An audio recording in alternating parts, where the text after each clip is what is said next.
guys, welcome back to my channel. Welcome back to another video. Today I'm here with my top 10 foundations of 2022. I tried lots of foundations last year and these are the ones that really came out on top. I will have full reviews linked down below for every one of these foundations, so if you want to see application, before and after, flash photo, how it looks in natural light, how it looks at the end of the day, I've got a full, detailed, fabulous review in my opinion for every single one of these, so that will all be linked down below. If you enjoy foundation videos, be sure to subscribe, and of course we'll be reviewing the new makeup by Mario, testing it out right now, so stay tuned for that. But let's go ahead and get started. Coming in at number 10. I used to work in radio, so it's too bad I don't have the dramatic countdown sound effects, but coming in at number 10 is, I'm a little still confused about this one, but I know that I like it, but the shade match has been a little bit off, but I've tried it since and I still do like it, so I want to talk about it. And this is the Haus Labs foundation. This is the Triclone Skin Tech foundation, and I watched, I started following this woman the other day, or I'm not sure if it's, I know it's two women, I'm not sure if somebody else talks or not, but their page is called, I think it's the Lipstick Lesbians, and they go through new products in a way that's so detailed, so interesting, and they were talking about how this is triclone instead of dye, so it's like 3 instead of 2. Anyways. They were talking about the science behind this, and I did really enjoy this foundation. It was finding the shade for me that really sort of turned me off of the product. It was just like, not that we were spoiled for choice, but the undertones were so different. It was so popular when it came out that it was really, really hard to get my hands on it. So I reviewed, I believe, the shade 325. I think most people said 330 may have been the best shade for me, but I've worn 325 since, and I do enjoy this. I think it has nice coverage, it looks soft on the skin. If you have an oilier skin type, this is definitely one that I think you'll enjoy. But I'm putting it at number 10 just because, like, I don't have as much experience with it. Like, these are all foundations that I've been grabbing for a ton throughout the year, or ones that I reviewed more recently and have started using a lot. This is probably my least used, but I do still really like it, so I'll link the review down below. This really surprised me, not for really any particular reason, but I just find the really simplistic, natural, off-duty model makeup kind of brands, they always sort of intimidate me in a way, and I'm just sort of like, I don't feel like you're made for deeper skin, I don't feel like you're made for acne-prone skin, I don't know. But I have to say, this Nude Sticks Tinted Cover Foundation really, really impressed me. When I reviewed this, it happened to be 50% off. It's not being sold out, or sorry, it's not being discontinued, which is really exciting. It was just on sale, and this is really nice. Someone commented on that video and said they don't even like foundation, and this is the kind of product that they reach for. And I would say, if you're the type of person who very, very minimally wears makeup, like you're not wearing it a lot, or you like very minimal makeup, this is a great option. It's definitely on the more sheer side, very, very natural coverage. It has good lasting power. There's no SPF in here, unlike a lot of the other sort of tinted products that I'm mentioning today. So if you're not into like having an SPF in there and you just want to wear your SPF on your own, I think this is a really, really great option. I like this more than I like the concealer. I feel like the concealer was a little bit too light for me. Prefer something a little bit more full coverage under my eyes, but this is really nice. I'm sorry, I'm getting over a cold/flu, so I'm a little congested. This is another one that is on the newer side to me. It came to me a little bit later in the year, but I really, really like it. I think it gives such beautiful coverage on the skin. This is another great one if you're looking for something that's more full coverage, if you have an oilier skin type, you're looking for something that lasts, looks really flawless on the skin, but is not heavy. This is the Ambient Soft Glow Foundation from Hourglass, and I would say for sure it definitely has that sort of soft glow, natural look on the skin, but you're getting the coverage, you're getting something that looks a little bit more perfected on the skin. This is the type of foundation that I would not personally reach for every day anymore. I can definitely see this being a more everyday foundation for me a couple of years ago when I wanted something a little bit more full coverage, a little bit more matte, and this is not to say that this is completely matte because I still really like it and I don't find it too matte today, but it's just a little bit more of a nighttime foundation for me. I have it in the shade 11 as well, which I find to be a titch more yellow than what I would normally go for, and that's kind of an Hourglass thing. Like, I find their foundations to be just a little bit yellow. Not that it's unwearable by any means, but a little bit more yellow, less neutral than some of my other shade preferences that are in here, but this is a really, really good one. For number 7 and 6 and 5, these could kind of all be used interchangeably, just sort of depends on what you're looking for. These are all that I really like all of these, obviously, but I don't really have a distinct, like, this should be 7, this should be 6, this should be 5. But anyways, I have a hard time. Like, I don't want anybody to be upset.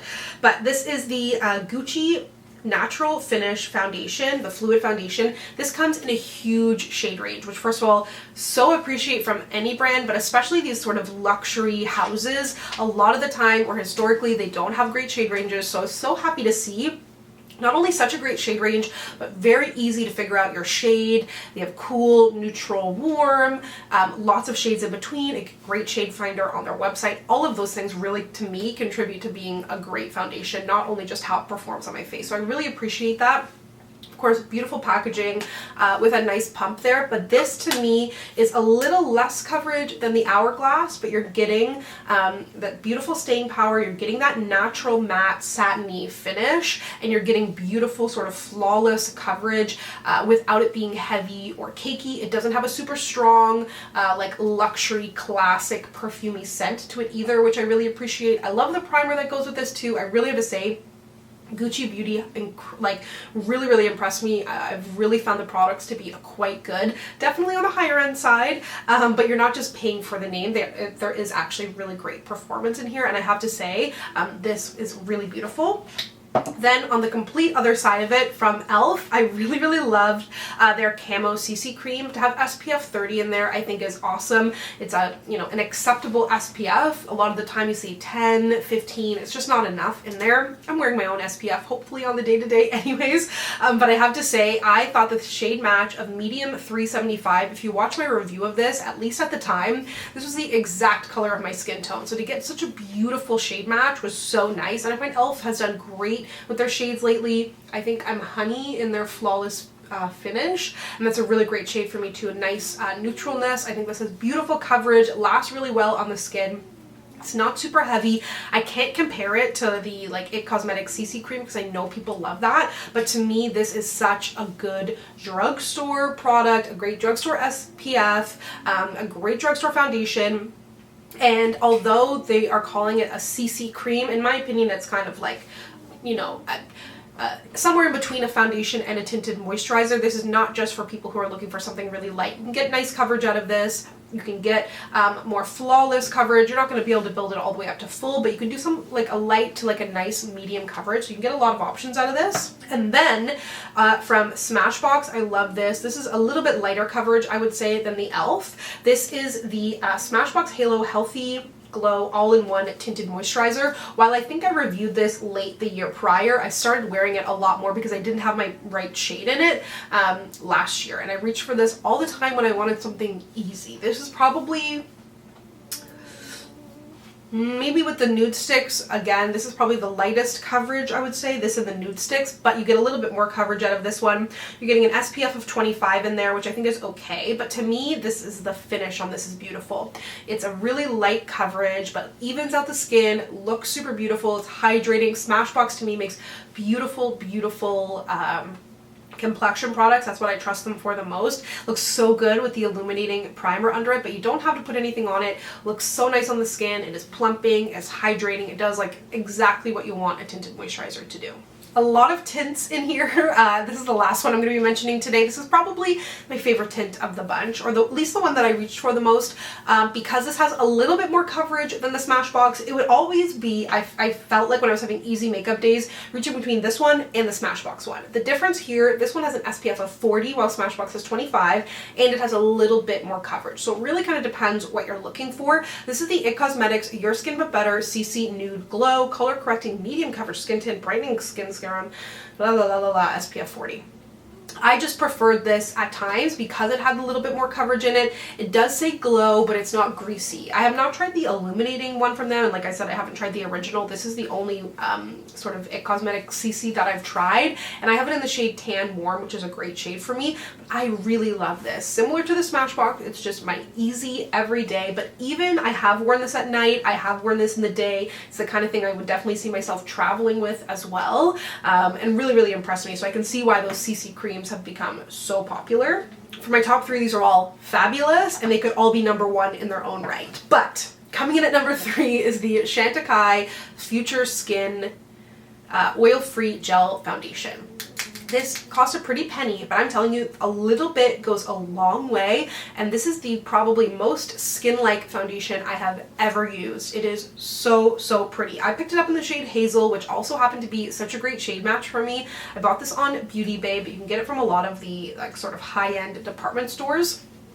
And this really impressed me. I can see why makeup artists love it. It looks like skin, it feels like skin. You can wear it very light. It's definitely on the more sheer side, but you can build it up a little bit. If you want to add a little bit of coverage, or if you've got some acne marks or anything like that, I definitely recommend going in after the fact with a concealer or maybe a little bit of powder foundation, but you want to keep that beautiful lightness on the skin. And no matter if I was having breakouts or my skin was looking good or whatever it was, this just did such a good job. And I was really, really surprised, especially with a brand like Chantecaille. I had no idea what to expect. I was expecting it to, you know, the undertones to have perhaps to be off, or to be a little bit greasy or oily or anything like that. But the finish is so beautiful. It feels and looks like a $90 foundation, because that is absolutely what it is. But I take your $90 and I raise you to $110. Okay, I apologize.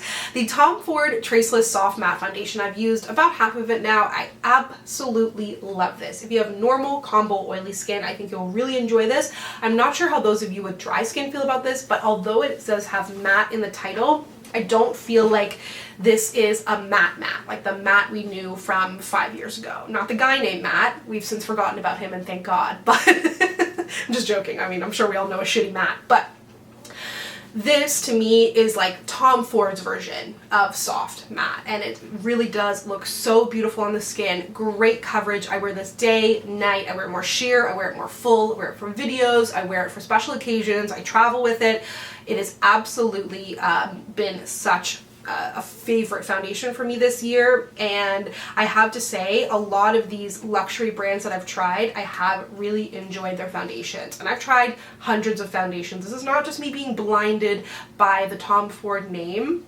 I'd like to think, at least. I mean, who am I to say? I can't fully tell you if I'm 100% biased, but I've tried a lot, and I appreciate a lot of drugstore foundations, but that to me is stunning. And then if you watch my Best in Beauty, you probably know what's coming up here, but my #1 foundation of the year, easily could have been tied with Tom Ford, is the NARS Light Reflecting Foundation. I mean, the fact that I actually didn't dub or like make it lose points because I had to wear the shade Aruba instead of Syracuse, you're on thin ice, buddy. But this is such a good foundation. I recommend this to anybody, any skin type. I definitely do recommend grabbing a sample though, because it does oxidize a little bit, but I'll give it a pass for that because it looks so beautiful on the skin. It wears so well. Again, it's giving me that medium coverage, the natural satin finish. It looks so good on the skin. And a lot of these brands here, in my opinion, like NARS, Smashbox, Tom Ford, Hourglass, they're all known for really, really great complexion products, and I think we can see why, because they do launch really great foundations. So I had such high hopes for this one when it launched earlier this year, and this was the foundation I wore non-stop throughout the year until Tom came back into my life. But this is a really, really good foundation as well. So those are all of my favorite foundations of 2022. Let me know down below what you loved and what you would like to see reviewed this year. Like I said, Makeup by Mario is coming. I also ordered the new NYX foundation, so stay tuned for that. And as always, if you'd like to connect with me, you can find me on Instagram, Twitter, and TikTok at SamanthaJaneYT, and I'll see you guys next time. Bye!